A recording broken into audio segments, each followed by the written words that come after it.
맥추절을 지키라, 맥추절을 지키라라는 제목으로 하나님의 말씀을 전하도록 하겠습니다. 대부분 우리 교회에서 지키는 절기들, 뭐 부활절이나 뭐 추수감사주일, 뭐 성탄절 이런 절기들은 왜 그 절기 예배를 드리는지 대부분 아는데 이 맥추감사주일은 도대체 우리가 왜 무엇 때문에 지키는지 잘 모르는 분들이 있습니다. 이 맥추절은요. 유월절 또 초막절과 더불어서 구약의 3대 절기 중 하나입니다. 이 맥추절은요. 이름은 다른데 같은 절기가 여러 개가 있거든요. 이름은 다른데 같은 절기예요. 칠칠절이라고도 부릅니다. 칠칠절. 제가 설명을 드릴게요. 유월절이 지나고요. 7일이 7번 지나서 칠칠절이에요. 예. 그래서 맥추절이랑 칠칠절이랑 같은 겁니다. 그리고요, 첫 열매를 드린다고 해서 초실절이에요. 그러니까 맥추절, 칠칠절, 초실절 다 같은 말입니다. 그리고 이제 신약에 와서 이 맥추절이 이제 오순절이라도 이제 같다 이렇게 이제 말씀하시는 분들이 많은데, 그 이유는 이제 보리를 추수하면서 그 마감하기까지 딱 50일이 걸린 그 추수를 마감하는 그 날에 이제 하나님께 감사 제물을 드린다고 해서 어떤 신약의 성령 감림 주일인 어떤 그런 오순절과도 이 맥추절이 일맥상통하다 이렇게 많이 이야기를 하시기도 합니다. 그런데 실제로 이스라엘 백성들이 추수했던 거는 보리이기보다는 밀이었어요. 밀. 그래서 출애굽기 34장 22절 세번역으로 한번 읽어보면, 세번역으로 한번 읽어보겠습니다. 너희는 밀을 처음 거두어 들일 때에는 칠칠절을 지키고 한 해가 끝날 때에는 수장절을 지켜야 한다. 네, 그래서 뭐 보리가 아니라 밀이기 때문에 뭐 밀추절이다 뭐 이런 얘기도 있고, 어, 뭐 우리나라 이제 농경 사회 때는 처음으로 이제 보리를 거두어서 6월 중순경에 보리를 거두어서 이제 7월 초에 이제 감사 예물을 드렸던 어떤 그 초실절, 그 맥추절의 그 의미와 우리가 지금 드리고 있는 맥추절의 어떤 영적인 의미를 더해서 지금 한국에서만 이제 맥추 감사주의를 지키고 있거든요. 이제 대부분. 그러면서 이제 많은 분들이 그런 이야기들을 하십니다. 지금은 농경 사회도 아니고, 여러분 오늘 예배 오실 때 그 보리 가지고 오신 분 계세요? 예, 한 번도 안 계시잖아요. 오늘 밥 보리밥도 아니잖아요, 그렇죠? 예, 보리밥이에요. 예, 그러면 정말 주님의 은혜인데, 네. 도대체 이걸 왜 지켜야 되냐라고 질문을 하실 수가 있습니다. 그런데 우리는 구약의 절기들을 또 신약에 와서 우리가 지킬 때는 그 형식이 중요한 게 아니에요. 어떤 날짜가 꼭 맞냐 안 맞냐 그게 중요한 것이 아니라, 하나님께서 이스라엘 백성들에게 맥추절을 지키라고 했었던 그 영적인 의미들, 그 메시지들을 우리가 살펴볼 필요가 있다라고 생각합니다. 저는 두 가지로 설명을 드리도록 하겠습니다. 첫 번째는요, 맥추절의 첫 번째 의미는 뭐라고요? 감사하라고 하시는 것입니다. 그런데 그 감사를 그냥 하라는 것이 아니라 10절을 읽어보면요, 감사의 방법에 대해서 우리들에게 설명을 하고 있습니다. 우리 10절 다 같이 한번 크게 한번 읽어볼까요? 내 하나님 여호와 앞에 칠칠절을 지키되 내 하나님 여호와께서 내게 복을 주신 대로 내 힘을 헤아려 자원하는 예물을 드리고. 그러니까 이 감사의 방법이 세 가지인데, 첫 번째가 뭐였어요? 내 여호와께서 내게 복을 주신 대로. 예. 하나님께서 우리에게 수많은 복을 주신 줄 믿습니다. 우리가 하나님 앞에 감사하려면요, 하나님이 우리에게 주신 복들을 기억을 해야 합니다. 그래야 우리가 감사할 수 있는 건 아닙니까? 제가 인터넷에서 어떤 글을 봤는데요. 부모님에게 절대 해서는 안 되는 말 해가지고요, 막 순위가 쭉 나와 있더라고요. 근데 이제 6위가요 이거였어요. 엄마 아빠가 무슨 상관이야, 내 인생이야, 뭐 이런 게 있었어요. 그리고 또 뭐 이런 것도 있었어요. 이럴 거면 뭐 하러 나왔어. 1위가 뭔지 아세요? 1위? 절대 부모님에게 해서는 안 되는 말 1위가요, 나한테 해준 게 뭐 있어. 여러분 혹시 이 그 자녀들이 이런 말을 합니까? 오늘 아침에 제 딸이 저를 보자마자 한 말이 있어요. 무슨 말이냐면, 아빠 싫어. 얘가 이제 커가지고요, 장난을 할 줄 알아요. 농담을 농담인 줄 믿습니다. 나 혼자만 농담이라고 생각하는 거 아니야? 예, 한번 물어봐 주세요. 진짜인지 아닌지. 예. 사실 나한테 해준 게 뭐가 있어? 부모님에게 이런 말을 하면 아니 부모님이 다 해주고 싶어도 또 여러 가지 어려움들이 있었기 때문에 못 해준 것 아닙니까? 그런데 이제 자녀들은 이제 부모의 은혜도 모르고 부모가 어떻게 키운지도 모르고 나한테 해준 게 뭐가 있어라고 이렇게 대들고 소리 지르면 부모님의 마음이 아프겠죠. 예, 찢어지겠죠. 그런데 여러분 사실 우리가 하나님 앞에서 혹시 그러고 있지는 않습니까? 우리가 다년간 신앙생활을 했음에도 불구하고 여전히 경제적인 어려움, 또 육체적인 어려움, 가정에 해결되지 않은 그런 문제들을 보면서 하나님 앞에 불평하고 불만하고 하나님 그렇게 기도했는데 하나님 그렇게 믿음 생활하려고 했는데 도대체 하나님은 뭐 하고 계십니까? 하나님 나한테 해준 게 뭐가 있어요? 라고 그런 식으로 반문하고 불신앙적인 태도를 가질 때가 많이 있다라는 것입니다. 그런데 여러분 우리가 하나님 앞에 감사하기 위해서는요 우리의 상황을 바라보기보다는요 하나님이 내 삶 속에 부어주신 은혜들, 하나님이 나에게 주신 복들에게 집중을 해야 합니다. 찬송가 429장 새삼 모든 풍파너를 흔들어, 이 찬양 다 아시죠? 가사가 이렇습니다. 세상 모든 풍파너를 흔들어 약한 마음 낙심하게 될 때에 내려주신 복을 세워라. 주의 크신 복을 내가 알리라. 할렐루야.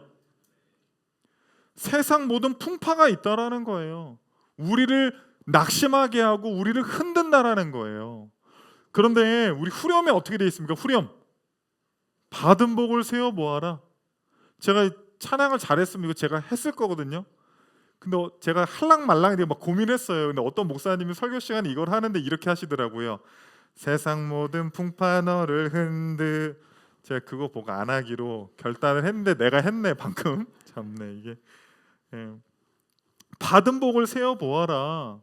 크신 복을 내가 알리라. 받은 복을 세어 보아라. 주의 크신 복을 내가 알리라. 복을 세어봐야 된다라는 거예요. 어쩌면 세상에 풍파가 있고 근심이 있고 우리 앞길에 낙심할 만한 일들이 있다 할지라도 주님이 우리에게 부어주신 그 복들을 생각할 때야 비로소 크신 복을 우리가 경험하게 될 줄로 믿습니다. 저는 사실 우리 성도님들이랑 대화하다 보면 그리고 또 성경 공부할 때도요 많은 간증들을 하실 때가 있어요. 제가 많이 배울 때가 있습니다. 어떤 집사님은요 그런 얘기 하시더라고요. 자기는 그렇게 공부 열심히 하지도 않았는데 자기가 원하는 전공을 할 수 있었고 원하는 대학에 갈 수 있었다라는 거예요. 그리고 좋은 직장을 주셨고 그리고 믿음의 가정을 이룰 수 있도록 하나님이 역사하셨다라는 거예요. 자기는 그렇게 남들처럼 열심히 산 것도 아닌데 하나님이 내려주신 이 복들을 생각할 때 너무나도 감사하다라는 신앙 고백을 제가 들은 적이 있습니다. 그런데요 그 집사님이요 어디 강남에 비싼 아파트 사는 것도 아니에요. 물질이 풍성한 것도 아닙니다. 실제로요 따져보면 그 집사님의 삶 속에 너무 많은 결핍들이 있어요. 그럼에도 불구하고 하나님 앞에 감사하는 모습들을 볼 때 제가 은혜를 받지 않을 수가 없었다라는 거예요. 종교개혁자 마틴 루터가 이렇게 말했습니다. 선한 사람은 있는 것을 생각하며 감사하고 악인은 없는 것을 생각하여 불평한다. 여러분은 어떤 부류에 속하십니까? 여러분 오늘 맥주 감사 주일로 함께 예배 드리고 있는데 여러분들은 하나님이 주신 것들을 기억하고 받은 복을 세어보면서 주님께 더욱더 감사하는 저와 여러분이 되기를 소망합니다. 우리에게 주신 복에 집중할 뿐만 아니라 또한 뭐라고 이야기하고 있습니까? 네 힘을 헤아려 보라는 거예요. 그리고 자원하는 예물을 드리라고 되어 있습니다. 저는 이게 이 두 번째, 세 번째가 한 가지로 저는 이야기할 수 있다고 생각하는데요. 절대적인 어떤 액수가 중요한 게 아니라 너의 마음속에 즐거워하는 대로, 기쁨대로, 자원하는 마음으로 하나님 앞에 예물을 드리고 감사를 표현하라고 되어 있다라는 것입니다. 사실 이 맥추절에요, 이스라엘 백성들이요 하나님 앞에 드리는 예물들이 어느 정도 이렇게 정해져 있었던 것 같아요. 레위기 23장 17절에서 18절을 보잖아요. 그러면 맥추절에 드리는 예물들이 대부분 흠없는 어린 양 7마리, 젊은 수소 1마리, 그리고 순양 2마리, 각자의 형편에 따라서 드리는 예물들이 나뉘어져 있기는 했지만 어느 정도 가이드라인이 있었던 것 같아요. 어떤 교회들 이야기를 들어보니까 이제 우리 교회도 이제 임직식도 하고 뭐 권사님들 또 우리 안수 집사님들 또 장로님들도 이제 추후에 계속적으로 세워가야 됩니다. 그런데 어떤 교회들 이야기를 들어보니까요, 이 임직식 할 때 이제 그 임직자마다 액수가 정해져 있대요. 그래서 장로는 얼마, 그리고 안수 집사랑 권사들은 이제 얼마씩 이렇게 감사 헌금하는 것들이 이제 정해져 있다라고 하더라고요. 근데 제가 이제 그 이야기를 들으면서 물론 개교의 형편에 맞게 하는 겁니다. 그런데 저는 장로가 되는 것도 또 권사가 되는 것도 또 안수 집사가 되는 것도 하나님의 나를 중직으로 세워 주시는 것도 자원하는 마음으로 하나님 앞에 예물을 드려야 된다고 저는 생각을 합니다. 우리 교회는요 그런 거 정해놓지 않을 거예요. 그래서 제가 정해놓지 않은 이유는 뭐냐면요, 그거보다 더 할 수도 있거든요. 할렐루야. 왜 정해놓냐라는 거야. 그거보다 더 할 수도 있는데 우리 성도님들의 믿음의 분량을 왜 이렇게 정해놓냐라는 거야. 그러나 진짜 중요한 거는요 무엇이냐면요, 자원하는 마음, 기뻐하는 마음, 즐거워하는 마음으로 하나님 앞에 감사의 표현을 하는 저 여러분이 되기를 소망합니다. 하나님이 우리에게 감사하라고 했는데요, 감사해야 되는 이유가 2가지가 있어요. 왜 우리가 감사해야 하냐? 첫 번째는요, 교만을 물리치기 위해서입니다. 신명기 8장 12절에서 14절까지 한번 읽겠습니다. 내가 먹어서 배부르고 아름다운 집을 짓고 거주하게 되며 또 내 소와 양이 번성하며 내 은금이 증식되며 내 소유가 다 풍부하게 될 때에 내 마음이 교만하여 내 하나님 여호와를 잊어버릴까 염려하노라. 여호와는 너를 애굽 땅 종 되었던 집에서 이끌어 내시고. 네, 풍족한 은혜를 받아서 하나님의 복을 주셔서 이제 배부르고 등 따시고 그냥 아무 걱정 없게 됐을 때 오히려 더 하나님께 감사할 줄로 우리는 생각하죠. 그런데 성경은 뭐라고 이야기합니까? 오히려 여호와 하나님을 잊어버리고 마음이 교만해진다라는 거예요. 교만해진다라는 거. 여러분 그런 말 많이 들었죠? 검은 머리 짐승은 잘 키워야 된다. 잘 키워야 된다. 사실 키우면 안 된다. 사실 저는 그렇게 생각을 하지는 않습니다. 이솝 우화에 이런 이야기가 있어요. 이제 한 농부가 숲길을 걸어가고 있는데 호랑이가 막 울부짖는 소리가 들리는 거예요. 그래서 그 소리 들리는 대로 가니까 깊은 웅덩이에 커다란 호랑이가 빠져서 나오지를 못하는 거예요. 그래서 이제 막 호랑이가 그 농부에게 살려달라고 막 구해달라고 막 이렇게 울부짖으면서 이게 간청을 했습니다. 이 농부가요, 이 호랑이가 불쌍해서 주변에 있는 긴 나무를 구해다가 호랑이에게 내려주고 이 나무를 밟고 올라오라고 했습니다. 그래서 호랑이가 그 나무를 밟고 위로 올라왔어요. 그런데 너무 오랜 동안 그 구덩이에 갇혀 있다 보니까 배가 고픈 거예요. 그래서 이 눈앞에 있는 농부를 잡아먹어야 되겠다라고 이야기를 한 겁니다. 농부가 억울해요, 안 억울해요? 억울하죠. 그래서 지나가는 소에게 물어봤습니다. 이제 자초지종을 설명을 했습니다. 그랬더니 소가 뭐라고 했냐면 잡아먹으라는 거예요. 왜냐하면 인간들이 우리를 평생 부려먹고 나중에 병들고 그러면 어떻게 해요? 네? 등심, 안심 이렇게 해가지고 불고기도 해먹고 국거리도 해먹고 우리를 잡아먹는다라는 거예요. 그래서 잡아먹어도 된다라는 거예요. 그래가지고 이제 호랑이가 탁 잡아먹으려고 하니까 한 사람한테만 더 물어보자고. 그래서 지나가는 여우에게 또 물어봤습니다. 근데 여우가 잡아먹어도 된다라는 거예요. 사람들이 얼마 전에도 내 친구들을 잡아다가 죽여가지고 여우 목도리를 하고 다닌다는 거예요. 여러분 이제 겨울에 여우 목도리 하고 다니세요. 비싼 걸로. 그래서 잡아먹어도 된다라는 거예요. 그래서 이제 호랑이가 야 들었지 않냐, 이제 내가 너를 잡아먹겠다 하니까 정말로 마지막 기회를 달라는 거예요. 진짜 마지막, 전문용어로 진마입니다. 진마. 진짜 마지막으로 기회를 달라고. 그래서 지나가는 토끼에게 물어봤습니다. 자초지종을 설명했더니 이 토끼가 도대체 나는 무슨 이야기인지 잘 모르겠다고 하면서 막 말귀를 잘 못 알아듣는 거예요. 그랬더니 막 호랑이가 막 답답해가지고 그래서 호랑이 너가 어디 있었다고? 그러니까 호랑이가 막 답답해가지고 그 깊은 구덩이로 뛰어 들어가서 야 토끼야 내가 여기 있었는데 그러자 토끼가 이 농부에게 말하는 겁니다. 은혜도 모르는 이 배은망덕한 호랑이는 구해주지 말고 그냥 아저씨 갈 길 가시라고 이야기를 하는 겁니다. 사랑하는 성도님들 어떻습니까? 우리는 어때요? 하나님께서 우리에게 베풀어 주신 은혜에 날마다 감사하고 계십니까? 아니면 이 호랑이처럼 오히려 배은망덕한 은혜도 모르는 그런 모습이 혹시 우리에게 있지는 않습니까? 사실 우리는 이 새 성전으로 이제 이전을 하고 나서 얼마나 한 4달 정도 됐거든요. 얼마나 감사한 것들이 많이 있습니까? 제가 여러 번 말씀드렸잖아요. 간증할 것들이 정말로 많이 있습니다. 제가 우리 주님한테 그렇게 기도를 했더니 우리 주님 다음으로 정말 좋은 건물 주님을 만났어요. 할렐루야. 이분이 그 목동에 있는 교회예요. 장로님이세요. 진짜로 계약하러 만났는데요. 이 장로님이 뭐라고 말씀하시냐면요. 우리 목사님 원하는 대로 다 해드리라고. 그 월세 100만 원만 더 깎아줬으면 좋았을 텐데 그거는 사실은 저도 좀 염치가 없고요. 해주실 만큼 해줬어요. 뭐. 다 해주실 만큼 해주셨어요. 뭐 더 해줄 게 없을 정도로.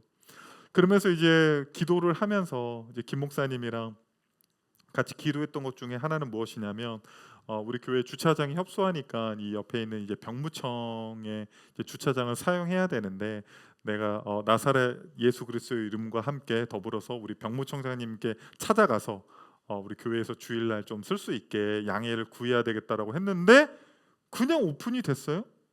내가 이 주변에 있는 분들 이야기를 들으니까 원래 이 병무청 그 주차장을 개방을 안 했었는데 작년 한 10월인가요? 11월인가? 작년 하반기부터 이 지역 주민들을 위해서 주말에는 이 무료로 개방한다라는 거예요. 할렐루야. 그래서 여러분 병무청이에요. 주차를 한 200대 정도 될 수 있어요. 여러분 서울에서 이 주차가 200대가 가능한 교회가 우리 드림교회입니다. 유튜브로 보시는 분들 오십시오. 예. 예. 얼마나 감사합니까? 근데 감사한 것들 정말 많거든요. 그런데 이게 사람 마음이라는 게 사실 우리 방송 장비가 조금 문제가 있어요. 이 카메라가 이게 우리가 부족한 가운데 이제 뭐 마른 걸레를 정말 짜면서 인테리어를 했기 때문에 이 카메라를 이제 할 때 조금 저렴한 걸로 했더니 이제 뭐 여러 가지 이제 화질이 좀 안 좋습니다. 예, 화질이 안 좋아요. 그래서 이 설교로 이게 나가고 있는 화면은 우리가 설치한 PTZ 카메라가 아니라 우리가 원래 쓰던 이제 소니 미러리스로 이제 하고 있는 건데 진짜 TMI까지 제가 이제 설교를 하고 있는 건데 이거 보면서 막 저랑 이제 김 목사님이랑 유튜브에 막 여러 가지 영상도 올리고 막 작업도 해야 되고 막 해야 되는데 화질이 안 좋으니까 막 마음이 어려운 거예요. 그 하나님이 우리들에게 베풀어 주신 정말 말할 수 없는 그 은혜들이 너무나도 많은데도 불구하고 우리의 마음이 부족한 것에 가 있으니까 때로는 불평하고 때로는 교만해지고 때로는 염려하고 이런 모습들이 우리들에게 너무나도 많이 있었다라는 사실입니다. 여러분 우리가 감사에 집중해야 합니다. 우리가 하나님께서 주신 복들을 기억하고 감사할 때 우리 안에 있는 모든 염려가 떠나갈 줄 믿습니다. 내가 잘나서 한 것이 아니라 내가 대단해서 이룬 것이 아니라 하나님의 은혜로 되었기 때문에 우리 가운데 있는 모든 교만까지도 물리치시고 더 큰 감사를 주실 줄로 믿습니다. 또한 우리가 감사해야 되는 두 번째 이유는요, 더 많은 감사를 낳는다라는 사실입니다. 이 감사의 재발견이라고 하는 책이 있어요. 이거는 개인이 쓴 책이 아니라요. 존 템플턴 재단이요 400만 달러를 이제 기부를 하면서 이 연구진들이 5년 동안 감사에 대해서 연구를 해서 이제 발표한 책인데요. 이 책을 보면요, 감사는요 우리의 뇌 구조를 바꾼대요. 우리의 뇌 구조. 그래서 결국에요 감사를 많이 하는 사람들이요 나중에 성공할 확률이 높다라는 거예요. 그래서 자기계발서 같은 거 보면 뭐 아침에 일어나서 모닝 루틴 중에 하나가 감사 기도 제목 3개 쓰기잖아요. 저는 이게요, 우리 기독교에서 말하는 이 영적 원리랑도 굉장히 비슷하다라고 생각을 하거든요. 그런데 굉장히 제 마음속에 와닿는 구절이 있었어요. 그건 무엇이냐면요, 감사는요 자동적으로 되는 게 아니래요. 감사. 여러분, 무슨 어디 쇼핑몰 같은 데 가면 자동문은 어떻게 돼요? 여러분의 감은 어떻게 돼요? 자동으로 열리죠. 근데 수동문은 어때요? 여러분이 열어야 돼요. 감사는 자동문이 아니라는 거예요. 감사 앞에서 가만히 있는다고 그 감사의 문이 열리는 것이 아니라, 우리가 능동적으로 우리의 힘으로 그 문을 열릴 때 감사의 문이 열린다는 거예요. 그래서 그 노스캐롤라이나 대학 심리학과 교수 안드레아 후송이요, 감사하는 자녀를 키우기 위해서 프로젝트를 했는데요, 4가지 단계가 있대요. 여러분 기억하십시오. 첫 번째는요, 감사의 거리를 찾는 거예요. 감사거리. 여러분 한번 찾아보세요, 머리로. 이게 감사의 시작이에요. 그럼 두 번째는요, 그 감사거리가 내게 왜 주어졌는지 생각하는 거예요. 세 번째는요, 그 감사거리로 말미암아 진짜 내 안에 감사하고 행복해하는 거예요. 그리고 마지막 그 감사의 완성, 4번째가 뭔지 아십니까? 실제로 감사를 표현하는 거예요. 그 감사를 내 삶에서 행동하는 거예요. 여러분, 만약에 누군가에게 감사하는 마음이 있잖아요, 표현해야 돼요. 감사하다고 말씀하세요. 감사를 행동으로 전달하십시오. 그것이 우리의 감사의 완성이 될 줄로 믿습니다. 믿으십니까? 그런데 여러분, 감사할 수 없는 상황도 있잖아요. 여러분, 맥주 감사절을 맞아서 이 앞에 있는 목사가 여러분에게 감사하라고 하지만 감사할 수 없는 상황이 있습니다. 사랑하는 가족을 잃은 장례식장에서 제가 유족들에게 감사하십시오, 그래도 감사하십시오, 여러분 이렇게 말하는 것이 합당하다고 생각하십니까? 그렇지 않다라는 거예요. 그런데 우리 예수님께서는요, 그러한 상황 속에서도, 그 어떠한 상황 속에서도 감사의 기도를 잊지 않으셨습니다. 예수님께서 사랑하던 마르다와 마리아의 오라버니 나사로가 죽었습니다. 그런데 그 나사로의 장례식장에 가서 마르다와 마리아를 더불어서 수많은 사람들이 그 유족들의 슬픔에 눈물을 흘리면서 애곡하는 그 상황 속에서 예수님께서 어떠한 기도를 올려드리는지 여러분 한번 보십시오. 요한복음 11장 40절에서 41절 한번 읽어보겠습니다. 예수께서 이르시되 내 말이 내가 믿으면 하나님의 영광을 보리라 하지 아니하였느냐 하시니 돌을 옮겨 놓으니 예수께서 눈을 들어 우러러 보시고 이르시되 아버지여 내 말을 들은 것을 감사하나이다. 감사하나이다. 하나님 앞에 감사의 기도를 올려드렸다라는 거예요. 어쩌면 많은 사람들이 예수 그리스도께 손가락질 했을 수 있습니다. 지금 사람이 죽어서 이렇게 슬픈 현장에서 어떻게 감사의 기도를 할 수 있단 말인가? 어리석은 사람이라고 손가락질 했을 수 있습니다. 예수님의 그 어떠한 상황에서도 감사하는 모습을 이해할 수 없었을 수 있습니다. 그러나 그 예수 그리스도의 감사 기도 이후에 어떠한 일이 일어났습니까? 나사로야 나오너라. 나사로야 나오너라 하시니 나사로가 다시 살아났다라는 사실입니다. 여러분, 우리가 감사할 수 없는 그 상황 속에서도 감사할 때에 하나님께서 우리가 상상할 수도 없는 더 큰 감사 거리들을 선물로 주실 줄로 믿습니다. 우리 옆 사람에게 이렇게 고백합시다. 우리 감사합시다. 한 번 더 합시다. 우리 함께 감사합시다.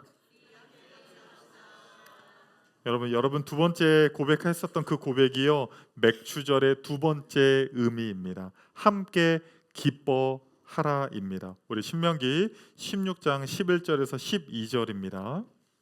너와 내 자녀와 노비와 내 성중에 있는 레위인과 및 너희 중에 있는 객과 고아와 과부가 함께 내 하나님 여호와께서 자기의 이름을 두시려고 택하신 곳에서 내 하나님 여호와 앞에서 즐거워할지니라.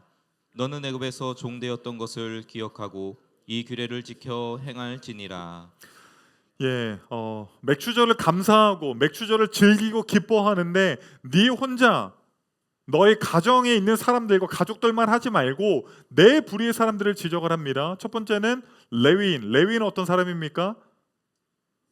레위인은 어떤 사람입니까? 종교인들이에요. 종교인들. 종교인들은 가나안 땅에서 무엇을 선물로 못 받아요? 땅을 선물로 못 받아요. 그렇기 때문에 수입이 없습니다. 그렇기 때문에 너희들이 맥주절을 즐기고 기뻐할 때에 레위인들과 함께 하라는 것입니다. 그리고 또 다른 부류는 누굽니까? 객, 고아, 과부. 그러니까 객은 누구예요? 이방인이죠. 이방인과 고아랑 과부. 이 세 부류에 해당되는 사람들은 구약의 절대 약자들이었어요. 그래서 예수 그리스도께서 이 땅에 오셨을 때에 이방인들을 멸시치 않으셨었고 아이들과 고아와 과부들에 대해서 오히려 애틋한 마음들이 있었다라는 거예요. 너희들의 맥주절에 감사할 때에 하나님께서 우리에게 주신 그 복들을 가지고 감사할 때에 나와 내 가정만 가지고 감사하는 것이 아니라 누구와도 감사해야 되는 거예요? 우리 주변의 연약한 사람들, 우리 주변의 과부들, 고아들, 이방인들, 어려운 사람들과 함께 기뻐하라고 말씀하고 있습니다. 감사의 재발견, 아까 그 책에 감사의 정의를 이렇게 내리고 있습니다. 그 책에서 감사는 우리 모두 자급자족할 수 없으며 서로를 필요로 하는 존재임을 깨닫게 한다.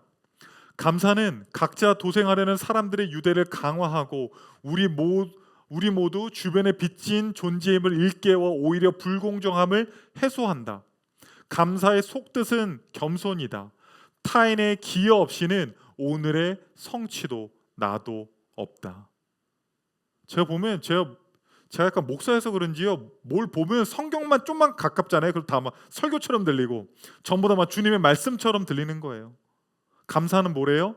겸손이래요.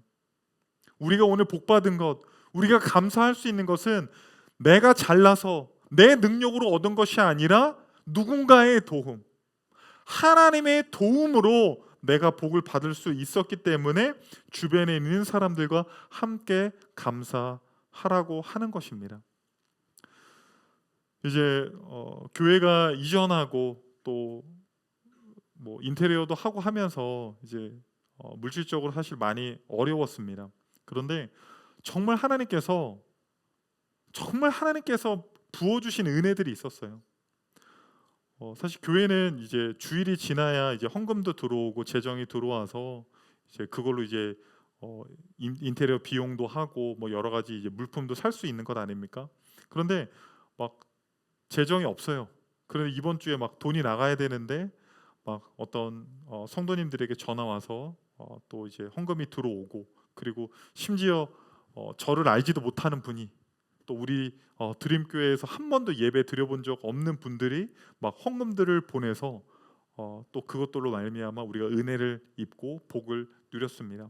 이제 그런 과정들을 겪으면서 사실 이제 재정이 어렵다 보니까 우리가 갖고 있었던 의자나 그 강대상 있잖아요. 강대상이 굉장히 고가의 강대상이었어요.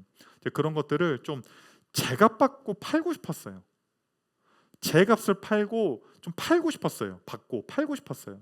그런데 이 성전 이전을 계속 진행을 하면서 그런 마음이 드는 거예요. 하나님께서 내가 노력하지도 않았는데도 불구하고 하나님께서 주신 그 은혜들을 좀 나누라고 하는 그런 마음을 주셨습니다. 그래서 그 강대상이랑 제 의자들을 이제 인터넷 사이트, 중고 사이트에 이제 올려놓고 혹시라도 업자들이 그 리폼해서 파는 것을 이제 방지하기 위해서 막 글들을 적었어요. 적고 정말 필요하신 분에게 드리고 싶다. 그런데 어떤 목사님을 만나게 되었냐면요, 한 3, 4년 전에 중국 선교사님이신데요, 60이 넘은 저랑 같은 교단이에요. 대한예수교 장로회 합동 총신 교단의 선배님이신데 60이 넘으신 선교사님인데 3, 4년 전에 중국에서 추방당한 선교사님이에요. 그러니까 연세가 있으시니까 한국에 들어와서도 특별히 사역을 하기가 어려우셨던 거예요. 그래서 이제 특별히 할 일이 없으셨는데 코로나가 끝나는 즈음에 중국에 있는 성도들이 이 대림동 있잖아요. 대림동 쪽으로 넘어오고 또 화교들이 넘어오고 하면서 이 목사님들을 찾아가서 한 2, 30명 되는 교인들이 교회를 다시 시작하자고 하는 거예요. 그런데 교인도 별로 없고 또 목사님도 연세도 있으시고 뭐 하시다 보니까 아무래도 재정적으로 많이 어렵겠죠. 그런데 그때 제가 올린 글을 본 거예요.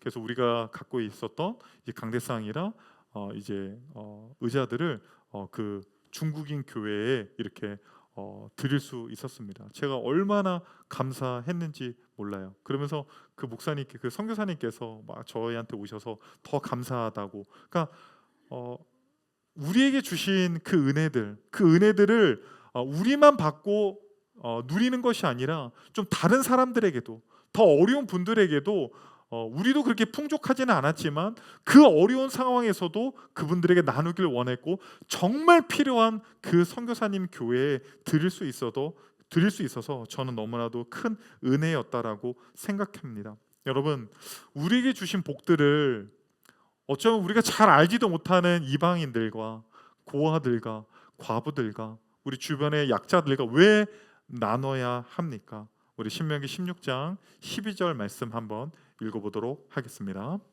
너는 애굽에서 종되었던 것을 기억하고 이 규례를 지켜 행할지니라. 네, 너 기억하니?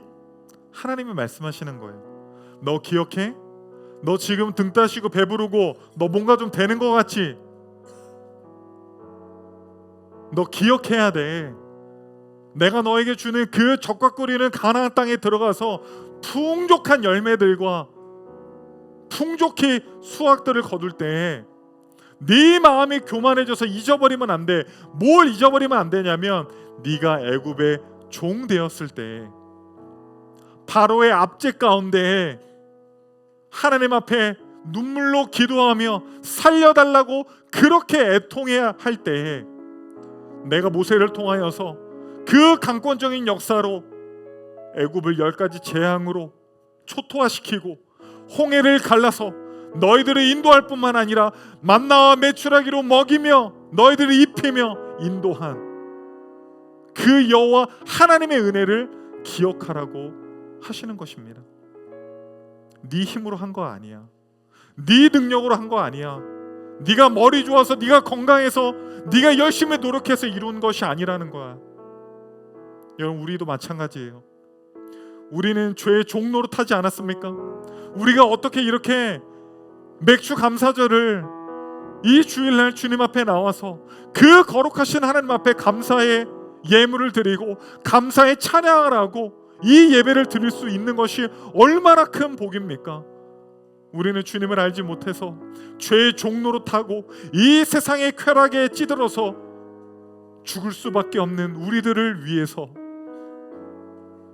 하나님께서 이 땅에 오셔서 내 죄 대신 십자가에 못 박혀 죽으심으로 말미암아 죽을 수밖에 없는 우리들을 살리셨습니다.